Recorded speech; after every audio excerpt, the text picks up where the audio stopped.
hit that thumbs up. So Nina Westbrook, that's Russell Westbrook's wife.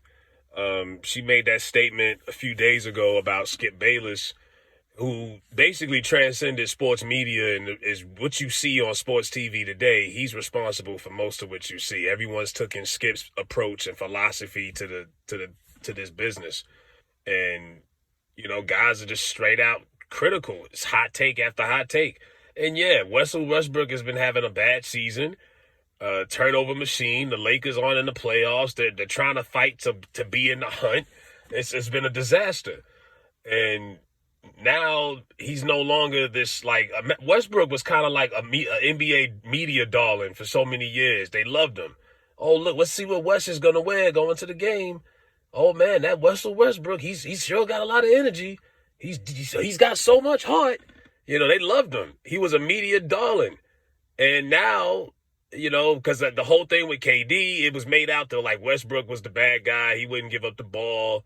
And then now the Lakers, he's getting majority of the blame for their failures. And I'm not saying he shouldn't, but that's the way it is. And he's getting called Russell Westbrook now. and he doesn't like it. She doesn't like it. Another thing is, years ago, you didn't know what players' wives even looked like before social media.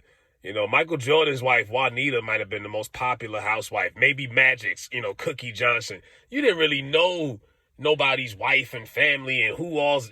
We know these players' wives' names. We know what they look like. We know what their kids look like.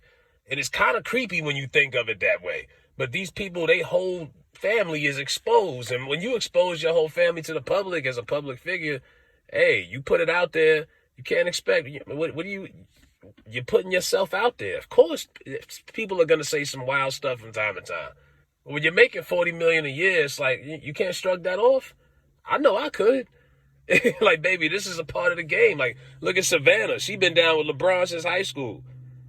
She been dealing with all of the scrutiny, and you don't think she don't get tired of people talking about her husband from time to time? Yeah, but that's the business. And you've been in this league for a long time. What's crazy is your husband disrespected you by wearing a damn dress at Fashion Week. Because those were not the actions of a man with a wife and kids. I don't care what nobody say. A man with a wife and kids in a damn dress. He did everything but put on lipstick. You know what I'm saying? That's the disrespectful part. That's what she should be mad at. What the hell was that? How we gonna explain this to the boys? You know what I mean? But they trying to make, and she was saying that they've gotten death threats. Skip Bayless responded and said that, he doesn't mean anything personal, but he's a critic, and hey, I gotta call it how I see it. And Skip says that he's gotten death threats, and I'm just ready for Skip to retire. Skip is getting old. You can see it. He's always looked like Judge Judy, but he's getting really old now. He does all of this extra humming, and I'm like, what is that? You know what I'm saying? Like, Skip just, it's almost like you can hear him breathing like he's on a ventilator half the time. I hate when they talk race or anything, because he lets Shannon lead it, and he just tags it the whole time. He never wants to really put his real opinion on anything. He just wants to play that good, safe white guy role over and over. But Undisputed is back, so you knew they addressed it. But Nina, I mean, you signed up for this, and you are the wife of a man that makes $40 million a year. Good luck getting sympathy. And if Westbrook was playing well again like he used to, the guy who used to average triple doubles and all of that, people wouldn't be calling him Westbrook anymore, or Dressbrook. So it is what it is. But when you sign up to be a public figure in a day and age where everyone's got an opinion, even here, this is what happens. Don't put your wife and your personal business out there if you don't have the skin thick enough to handle the critics. Because when everything is all good, you don't hear any of that, or you shove it a little away. I mean, there was a point in time where fans and crowds were giving Westbrook shit just to test him, because they knew how fiery and amped up he was. But he's not the media darling that he once was. That's for sure. They'll do that. They turned on KD. They turned on LeBron. Then they fell in love with LeBron again when he went back to Cleveland. That's just the way sports is. It's a soap opera. From time to time. Like, I don't know who's the biggest villain in the NBA right now. He's probably one of the top three, Westbrook.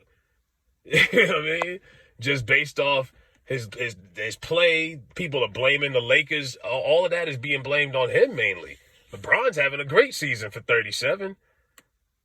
So unfortunately, Melo went through the same thing. Melo was getting treated crazy by the media. They was, he's just a scorer. He can't do this. He can't do that. Had that man unemployed for how long? And then it took Damian Lillard having a back injury for the Blazers to sign him 2 years ago. And then LeBron pulled some strings to get him at the LA. It's a travesty the way they treat Melo. He was up and down his whole career as far as the way they acted with him. But you don't hear him crying. So it is what it is. It'll be a hell of a podcast if they do it, the Westbrook podcast. Let me know what y'all think in the comment section about Nina Westbrook and Skip Bayless. And she also tagged ESPN, and Skip Bayless works for Fox, but yeah, let me see what y'all think about her.